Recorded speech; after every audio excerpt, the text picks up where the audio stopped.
Hey folks, welcome to November 2021's Patreon Q&A session here on The Golden Bolt. The first question is another good one from Even Luck, who always seems to ask really good questions about my production process, and it's always fun to talk about this stuff, so I wanted to open with this.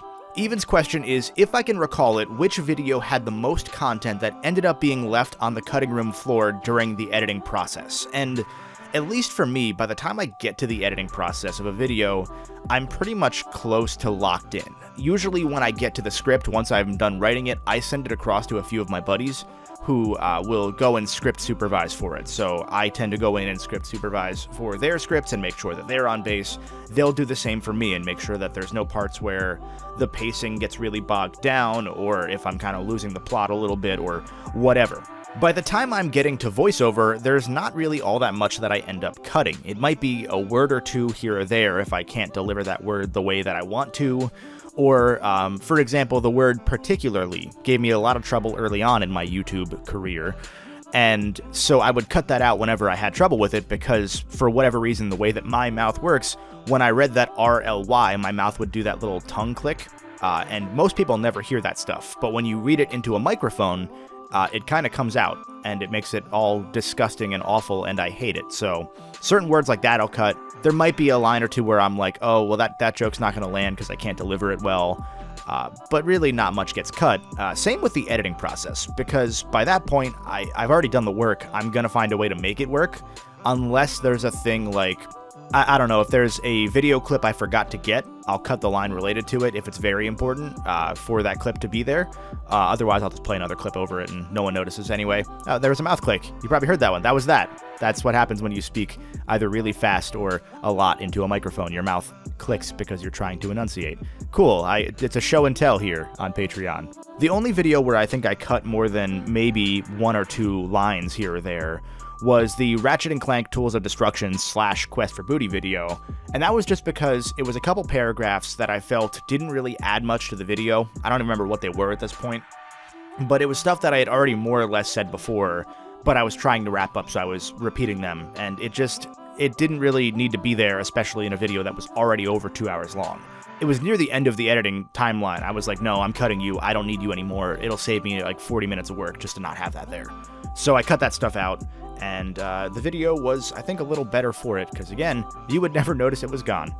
The next question is from Gianni, who asks, as a video game fan, you've played a lot of games, so what gaming moment do you feel is criminally underrated? So this can be a sad scene, or music complementing an awesome or sad moment, and I didn't prepare an answer to this one ahead of time because I wanted this to be whatever came to my mind immediately.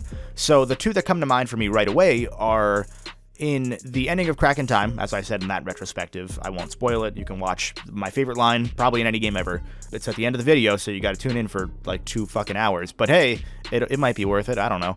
And then the other that comes to mind is a lot of stuff from Yakuza Like a Dragon, Yakuza 7, the new one, the RPG.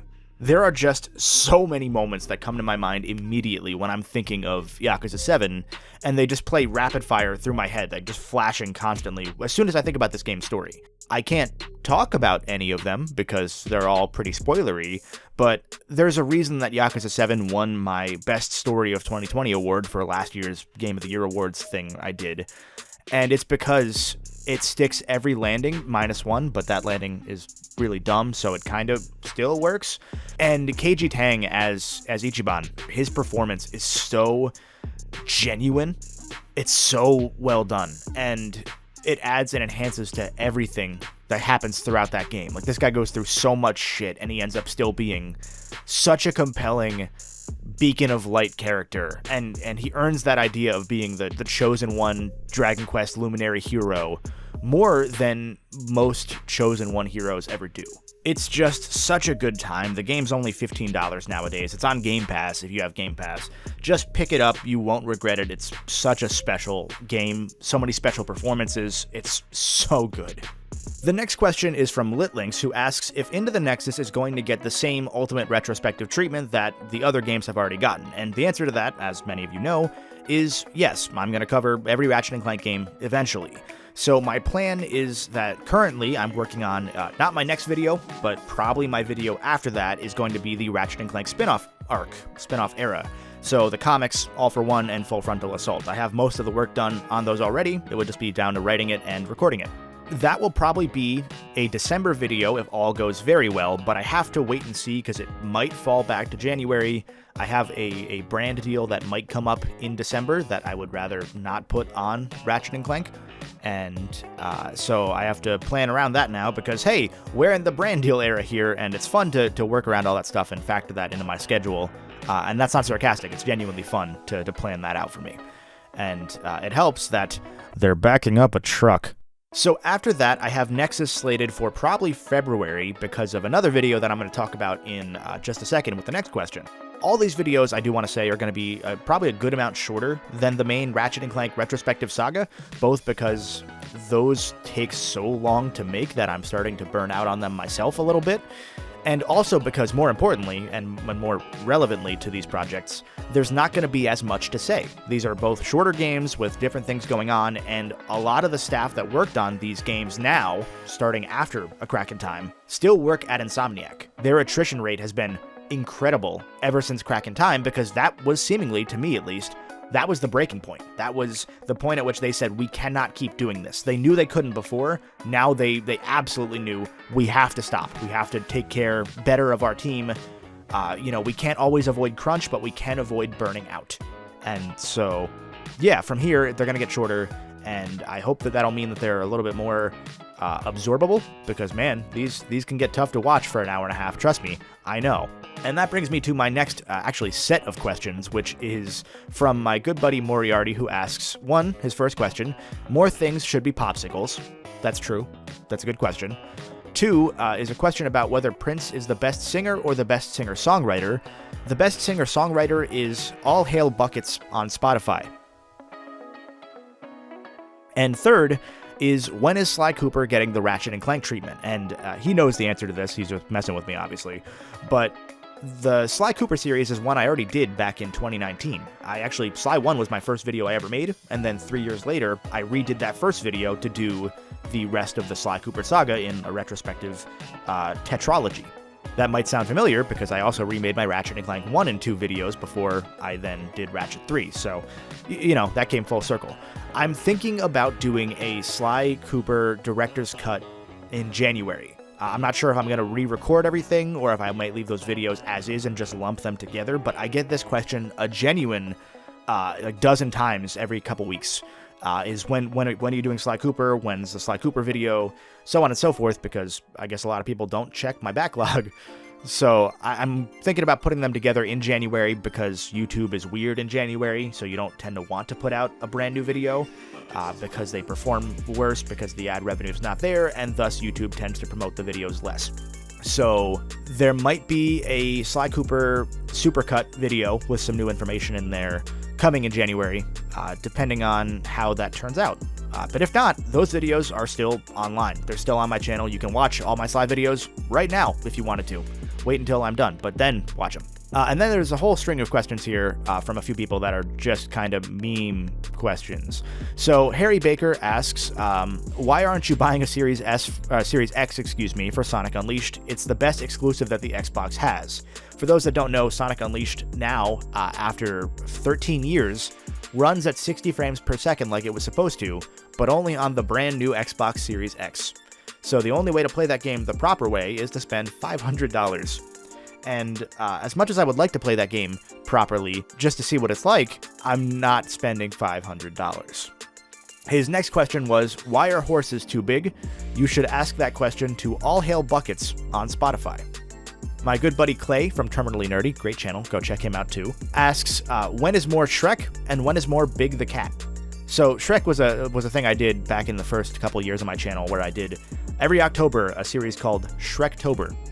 And I hated those videos. Like, they're fine videos. I hated making them because they were just awful to make. So I stopped doing that, obviously. And he has haunted me ever since with Shrek stuff. As for when more Big the Cat is happening, soon, because Sonic Adventure 2 should be out in the next week or two. Probably 2. And then that'll be a fun one. I'm excited for that one. My good buddy JTart9 asks, run back tonight? No. No, I'm recording this on Monday. We don't do Run Back on Mondays, you idiot, you moron, you absolute buffoon. That said, we do Run Back most Wednesdays, or at least once a week, either on my channel, twitch.tv/thegoldenbolt, or his channel, twitch.tv/jtart9, where we play a bunch of fighting games and kind of learn the fighting game methodology for those games, learn how to play those games. We learn certain characters. We just kind of have fun playing some competitive games one-on-one. So it's a good time. It's always fun. And I go on rants like these frequently there. So you should check that out and follow both of us on Twitch. The next question comes from Goldstorm07, and it relates to a question that I answered last month for October's Patreon Q&A, which you can find at patreon.com/thegoldenbolt if you haven't seen it yet. But I'm going to give you a general gist of what I was asked and how I answered it before I ask his question, so you don't have to if you don't want to. That question was, I believe, from Kidney Defender, and they had asked, I had recently finished Super Metroid for the very first time over on my Twitch, after having played it probably like a dozen times halfway through, and then I would put it down because life would get in the way, and I'd have to put it down for a week, and then I would forget where I was, and I'd have to start over because I don't know where I am anymore, and that's just kind of how Metroid games be sometimes. So now that I had finished it, they had asked me if I was considering covering Metroid in any sort of retrospectives or video essays, and my answer was twofold: yes, but not right away. And the not right away was because, A, two of my buddies are currently working on Metroid-related projects, and I like to be able to watch my friends' videos right when they come out, and if I was working on something Metroid myself, I wouldn't feel like I'd be able to watch their videos because I wouldn't want their opinions to influence my own. And B, the other reason there was because I feel that I have to make adjustments to my video format to best complement the Metroid structure of game. So that brings me to Goldstorm's question, which was, what do I mean by switching up my video format for the sake of talking about Metroid games, and would working on a Metroidvania really require a different approach compared to a regular retrospective as I do them? And to that, I would say, yes, I think it does require a different approach for me, because the way that I tell the stories of these games that I cover is that I try to, at the end of the day, raise that game up, despite any criticisms that I may have, and I try to tell a sort of story within a story, whether it's like that thesis that I have at the start of the video coming back throughout, or this narrative through line that I introduce by way of a running gag or something, where at the start, middle, and end of the video and points throughout, you see me making that joke or making that reference to that through line and bringing it back up the whole way through. With Metroid, it's a lot harder because those games are inherently incredibly non-linear. So A, from a footage perspective, I have to be careful not to actually explore that much because then I might get lost, and if I get lost, that's really bad for the footage because then I have to either cut that part out when I'm editing the video or what have you. It just makes it harder for myself to edit, or it makes it harder for me to take notes to leave for my good buddy Chris Mykonos fan for when he edits part of that video to say, hey, try and put this part in somewhere, but not this part, and not timestamp 30 minutes and 14 seconds into file 3, or whatever it might be. So it's a lot harder to go in at the front end there, and at the same time, it's a lot harder on the back end of telling an interesting story within a story about this game when it's such a non-linear game where I can't bounce back and forth between, hey, here's some story stuff, and then here's me talking about the gameplay in this area, and then kind of like telling the story as I feel comfortable telling you the parts of it. It makes it a structural issue, in the same way that Metroid itself has not issues structurally, but it's so freeform that I wouldn't know where to begin. And that leads to a lot of me maybe writing something down and saying, no, that's not good, delete that. And it's a lot more work than I want to put in at the moment to a project that I want to give like that proper respect to, if that makes sense. I have ideas of covering stuff in like that Sonic Adventure style where I went through and I told you, here's my journey, one character at a time, here's the exact order I played the game in, and here's what I thought as I went through each part of it before I tell you my thoughts on the whole. But that's not going to be a thing I do with Metroid first. I have other series that I want to try and do that with, where I tell you just my story with the game before I'm comfortable doing that with a series that I think deserves that extra amount of love, like something like Metroid, especially since Metroid is not nearly as popular as other series that I would cover in that style, and my hope would be that by covering Metroid I could help convince people to give it a shot. Because if I can't do that, then what's the point of making the video, Moving right along, I have a question from Eclipse 2025 who asks me, in short, to rank all the Ratchet and Clank games from best to worst. And I don't want to cop out here, but I don't think I have a great answer to that because my opinions tend to shift around with each passing day. So at the start of my Ratchet and Clank 3 retrospective, I said that Up Your Arsenal was probably my favorite game of all time just because it's the game I played the most as a kid. Not in terms of Ratchet and Clank, but period. Like, I played that game over 100 times. If you ask me today, I wouldn't be able to name a favorite game of all time because I don't think I have one. My opinions kind of shift around. I like a lot of games in a similar tier. That's why I'm kind of glad tier lists exist now, because they are a much easier way than doing a top 10 Ratchet and Clank games listing. But generally, like, I would put any of the first 3 games pretty highly up there. I would have put Tools highly up there until that retrospective, but I realized while playing that game that it's... Sorry, my dog is barking at the window outside, if you heard that. You good? No? I think he sees a bird. Yep, that's a bird.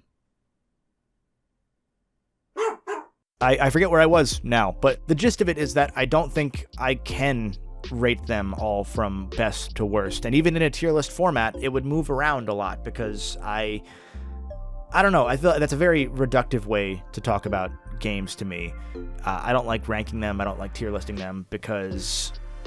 I don't know. It boils them down to one letter, and that's the whole reason that I didn't have an overall review score when I did review scores back in the first couple seasons of the channel, was because that's too simple. My words should speak for themselves rather than putting them into a tier list or a ranking.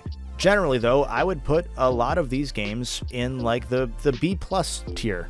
I know as Ratchet and Clank fans, we all like to rate these games higher than they probably actually are, but really, most of Ratchet and Clank as a series is like a B+ kind of franchise for me. Some of them were better during the PS2 days when they were, you know, A's for the time, but as time has gone on, and as we've looked at th+ games and realized, oh, they just do the same thing, but slightly different every time, every game for the last 400 years, yeah, it's hard to rate them all above B+ because they all do mostly the same things, and they do them pretty well, but not like in a stellar way.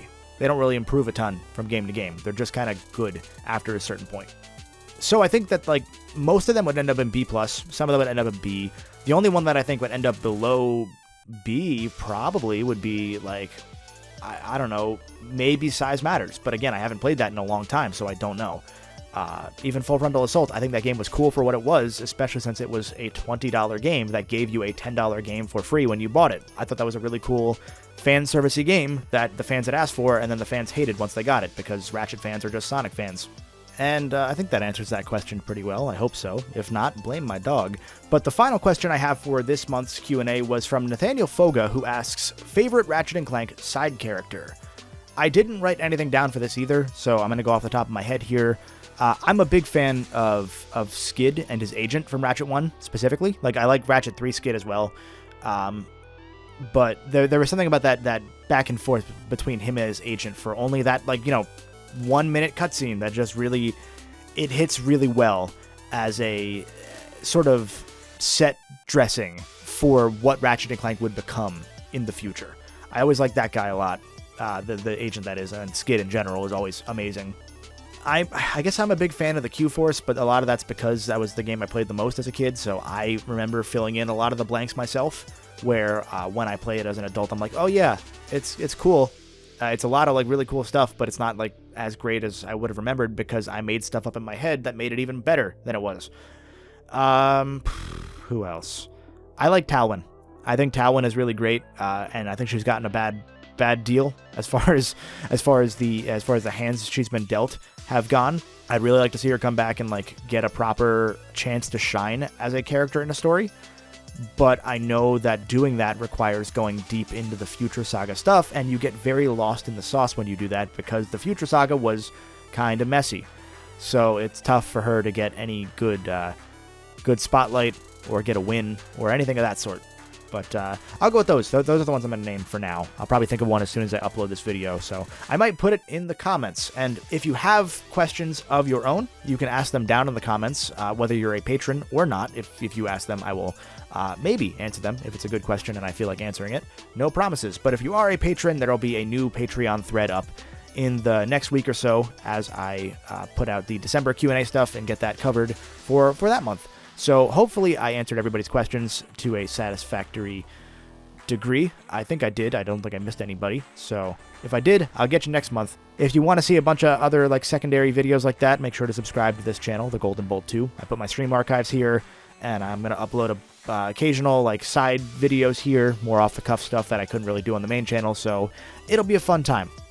Otherwise, I will see you folks pretty soon for Sonic Adventure 2, and then for at least one other video in December, maybe two. And until then, you know the drill. As always, stay golden.